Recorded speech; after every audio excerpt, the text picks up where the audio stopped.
Well, it's Thursday, and you all know what that means. As you know, we always do, of course, Ring of Honor and TNA. So today, of course, with Ring of Honor, it features many matches as they're on the road to Supercard of Honor. So as you know, there's going to be some matches or bit of a tune-up before title matches or grudge matches. However, it's going to be the scenario. And then we move on with TNA featuring, of course, the main event. Rich Swann finally gets his title match for the TNA World title against Mike Santana. As you know, Mike Santana called him out last week and giving him this opportunity. It doesn't come too often. And there's plenty other matches and other storylines we definitely going to be going through as well. And as always, we'll wrap up our episode as usual with some news updates to give you guys updates on what's been going on in the world of wrestling, such as what events the promotions are throwing out, who's booked, what matches are set, including developments that are happening in the world of wrestling as we speak. So, let's get ready for another episode of Deleted Wrestle Zone.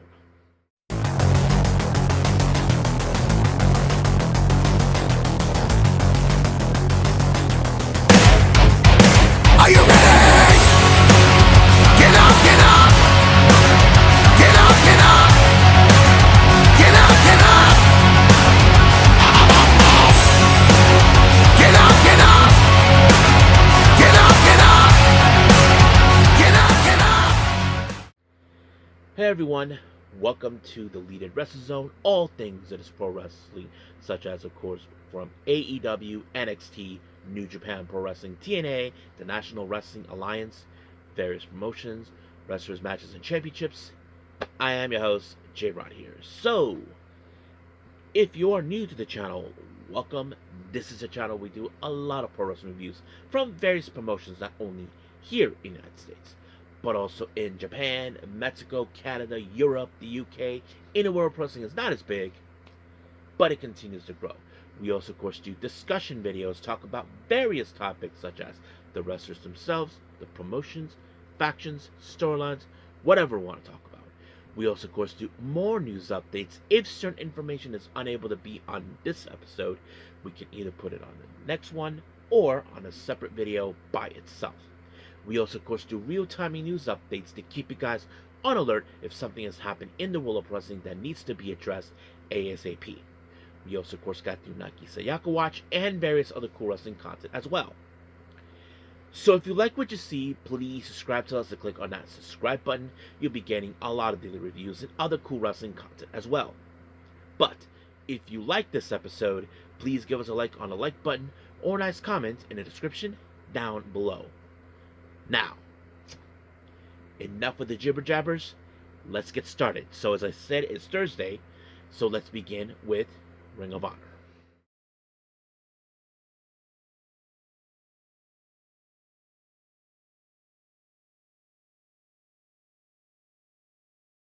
Okay, Ring of Honor. We open up with 6-person tag match. We have Terry Kidd, Brandon Cutler, who many of you know as an old friend of the Young Bucks, and Angelica Riss. They take on the Premier Athletes, or as we say, Athletes Sucks, of course. We have Tony Nese, Arya Davari, and Stony Denali, along with that weasel, of course, Smart Marcello once again running his mouth. Now, obviously, this match was going to go in favor of the Premier Athletes, as they've been showing their dominance now since Stony Delani made her presence known since day one, and that kind of sets it up for everyone there. And of course, Angelica Riss ended up being in the clutches of Denali and in a choke slam, and just like that, 1, 2, 3, it was done. Our next match, we have Mark Davis taking on Beef. Yep, Beef. It's going to be a straight-up Haas fight, as we know. However, as we all know, Mark Davis is well-recognized, not to mention formerly of Aussie Open, and showing his aggressive side, of course, being the singles action. Not to mention, the commentators mentioned, of course, that he is undefeated in singles in Ring of Honor, which obviously is true, but it was Davis that took out Beef with the lariat, and just like that, 1, 2, 3, out of here.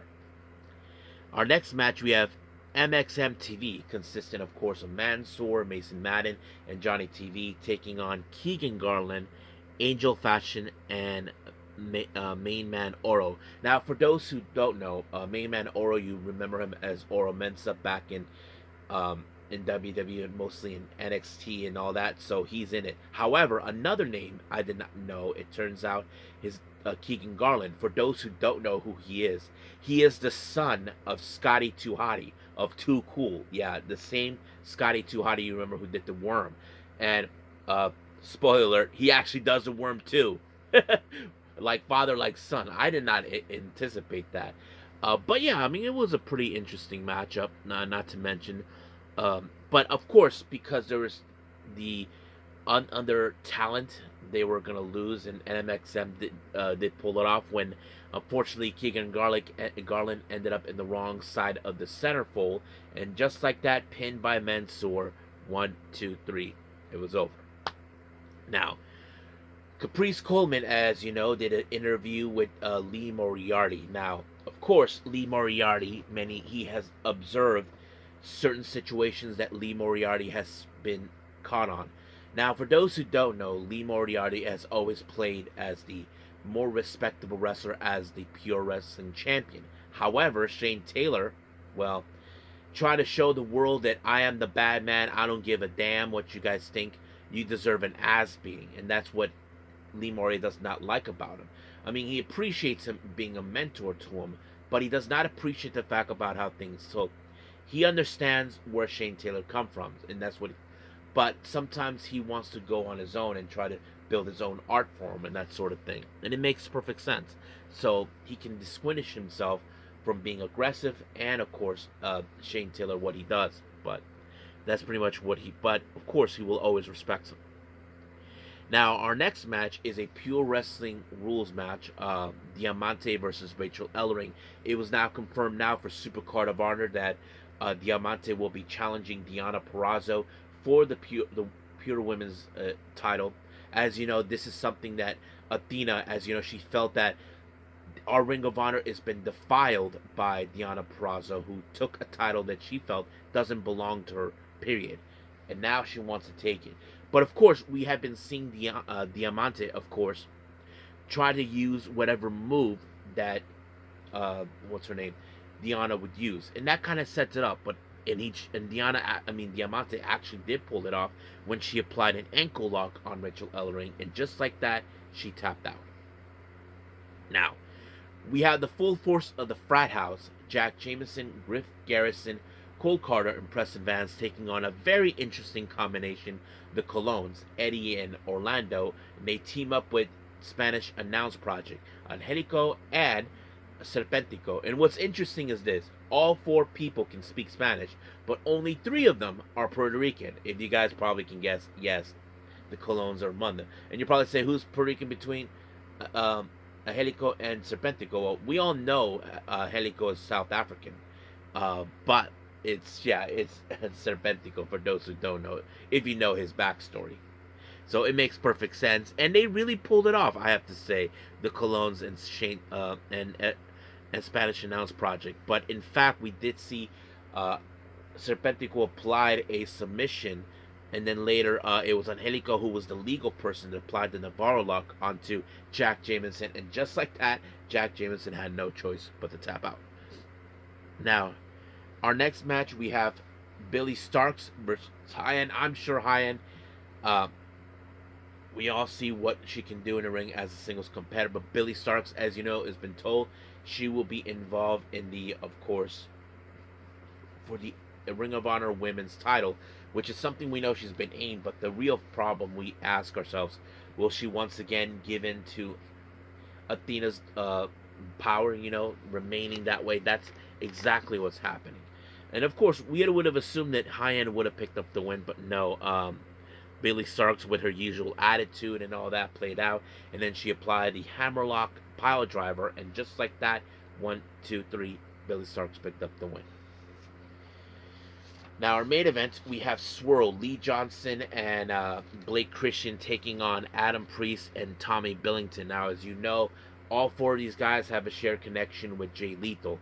Not to mention, Jay Lethal was close with Priest and Billington until he turned their backs on them, siding with Swirl, together calling themselves Lethal Swirl.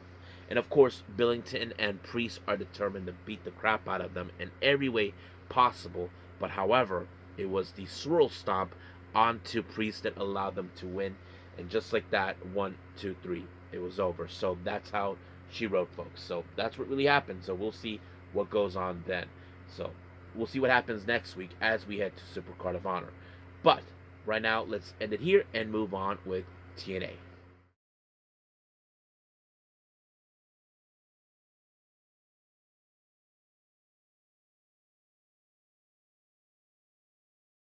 All right, TNA opened up with singles action. Bear Bronson taking on Nick Meredith. Now, if you guys saw what happened last week, Nick Meredith was having a bit of a nice conversation with Casey Navarro after they dealt with AJ Francis. But of course, Ryan Meredith is acting like the jealous brother who Nick Meredith, as you know, he was just having a nice talk saying, you take care of someone, that we both dislike. But Ryan Meredith is acting like the jealous little brother who's like, he's not family, man. Get it out. Don't act like that. But of course, Ryan Meredith decided to get involved in the try to be in the commentary booth talking with both commentators. But however, of course, Nick Meredith was no idiot. Of course, that the system was going to be there. All loved them. However, Casey Navarro put himself in the distraction mode to ensure, and that gave Ryan Meredith time to get, of course, Nick Meredith back in the ring to deal with Bear Bronson, and then applied the danger zone. 1, 2, 3, it was over. And just like that. Now, we did see the interview with Rich Swann along with BDE. Of course, Rich Swann, as you know, he's excited about this match and all this. He realized this is an opportunity that he cannot miss. These type of opportunities don't happen too often. But he told BDE, look, I need you to stay here. I don't need no distractions. But, however, take notes. You may learn something. So basically, BDE's understanding, okay, he doesn't need anybody by his corner. He needs to focus on in winning the match. But he does want him to learn some things in the match that would help him. So we'll see how that rolls out. Now, Frankie Kazarian decided to dress up as Elijah, try to mock him, of course. And then, of course, Elijah did show up and choked the hell out of him. And then, of course, Elijah does his usual thing, throwing a little bit of a concert. And just like that, it was like it's going to happen. Now, if you saw what happened, Tessa Blanchard, Victoria Crawford, and Milo Moore were, in fact, in the undead realm. However, Tessa, as you know, is the one who's unhinged about what the hell happened. While Victoria Crawford and Milo are like acting like not a big deal, that sort of thing. But it's like, wake up! But she did say that she's gonna deal with them sooner. So I think that's gonna happen next week. So we'll see how that turns out. Now, Dutch will take on Matt Hardy, as you know. As you know, the Hardys have been dealing with the Righteous since they first arrived and all that. And that kind of sets it up the whole thing. But of course, out of nowhere, Vincent just popped his ugly rear head out of nowhere. And then, of course, Dutch took him with a death walk. And just like that, 1, 2, 3, Dutch won the match. However, the Righteous decided to dismantle, of course, Matt Hardy. But thank God for Jeff, who showed up and then put, of course, Dutch in the Swanton, and just like that, 1, 2, 3, it was over. Now, I like to say this: Daria Ray is a total hypocrite. She said that, that wrestlers don't make the matches, but of course, the Elegance brands are saying they want Mr. Elegance to have a match, and they booked it. Now, I don't know who's he gonna put. I mean, if I were them, if they want to put something on put themselves with a tougher task, I would say put someone like Mike Santana and see how that works out. But we'll see. Now, Li Yingling, as you know, is still dealing with the whole thing about what happened with Zaya Brookside, with her best friend betraying her. Zaya Brookside decided to question her, and then, of course, the beatdown happened. So I wouldn't be surprised if we will see a match between them. But sooner or later, Li Yingling needs to see she needs to let go of that past and move forward. But first, she needs to deal with, of course, with the betrayal of Zaya Brookside. So we'll see where that goes to first. Now, we did see Katie Arquette taking on Elena Black. As you know, Elena Black is determined to make her way straight to the Knockouts title, but she has to pick up a lot of wins. And of course, she was going to win this match. She applied the blackout, and just like that, 1, 2, 3, it was done. Now, Mustafa Ali, as you know, the new TNA International Champion, is determined to, fight anybody for this belt, and he brought in the best independent wrestlers from all over the world. And the flag that showed up was Australia, and he faces off Adam Brooks. And of course, Adam Brooks says that he'll see him next week, and he said something that they're like, "What? What is that?" Like they don't even understand what Australian lingo is. I'm no Australian, and sometimes I have a hard time understanding what they're talking about. Have you ever seen that one interview with Tony Storm and Harley Cameron talking in Australian lingo? Like, you don't even know what the hell are they talking about. But yes, so we'll see what happens. Now, our main event is the TNA World title, and I have to say it was an instant classic. I mean, Rich Swann, we all know his reputation, what he is capable of. I have to say it was a fun match, and of course Mike Santana proving who he is and why he is, of course, the locker room leader, and that pretty much says it all. And of course, he applied the spin the block, and just like that, 1, 2, 3, it was over. But the one thing that was weird, I don't know what Daria Ray is game here. She showed up wearing a hat, presenting the belt to Mike Santana. Mike Santana's like, what the hell? If I was Scholar Silva, I would pay attention. There's something wrong with her. Trust me, you don't want to be around that when that comes around. But we'll see what happens next week. But right now, we are done. Let's move on with our last thing, news updates.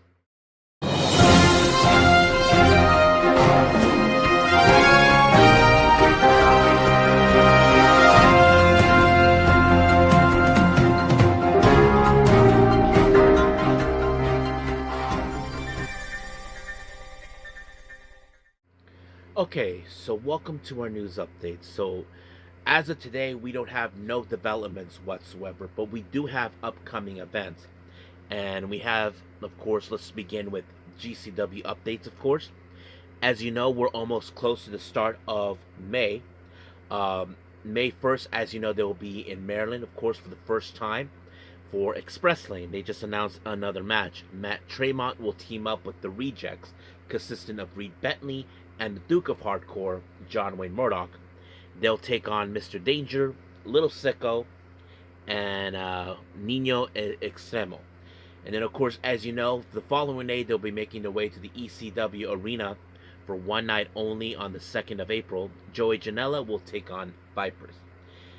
And then, of course, we have the Produced by Orange Crush updates here. As you know, we have Volume 2 that's been announced. Tiger Style, that'll happen on July 17th. They announced that Diana Perrazzo will take on Gabby Forza. Now, another update has been revealed for this one. Volume 3 has been announced. That will happen on August 2nd. However, no mention of the title, but they have mentioned a deal that they made just recently with Josh Barnett. Many of you know him, a former UFC fighter, the King of Pancreas, and not to mention the guy who was running Bloodsport. So we still don't know much of the reasons why he shut down Bloodsport, but we'll find, hopefully one day we will. And that's pretty much it. Now, as you know, we have this Saturday Wrestling Revolver taking place, of course. Jake Chris will take on Gringo Loco, and this will be the opening start of the entire show starting this Saturday. And then finally, we have West Coast Pro Recruits Summer. They just announced Adam Priest will be there. So that's pretty much what we have for upcoming events and everything else. So let's call it a day. Well, I hope everybody enjoys this episode. Coming up, well, I did not have time to do this, but I wanted to, but due to the timing and circumstances, I'm going to do, of course, the much recent Stardom event. As you know, this only is a few days away from the All-Star Grand Queendom, which is one of their bigger shows. They're returning Cork and Hall. This one features the final match with Saki Kashima in a tag match. A pretty much a preliminary match between Hanan and of course Kurara against their opponents, members of Fate and the current champions, of course, and plenty other things as well. And it's going to be a lot of fun. And just recently, as you know, West Coast Pro did the Las Vegas show. West Coast versus the World is now available on their YouTube channel. So if you guys want to check it out, check it out. I'll be reviewing that too. I am considered those two, West Coast Pro versus the World and Stardom. So I may do that. If there's any other ones, we'll see. But for now, that's the plan for the next episode. Hopefully we get it done as soon as possible. But for now, we'll leave things as it is. And until then, I will see you guys in the next DWZ time. Same DWZ channel. I'm going to bid all of you adieu. So, goodbye. And have a nice day. Bang.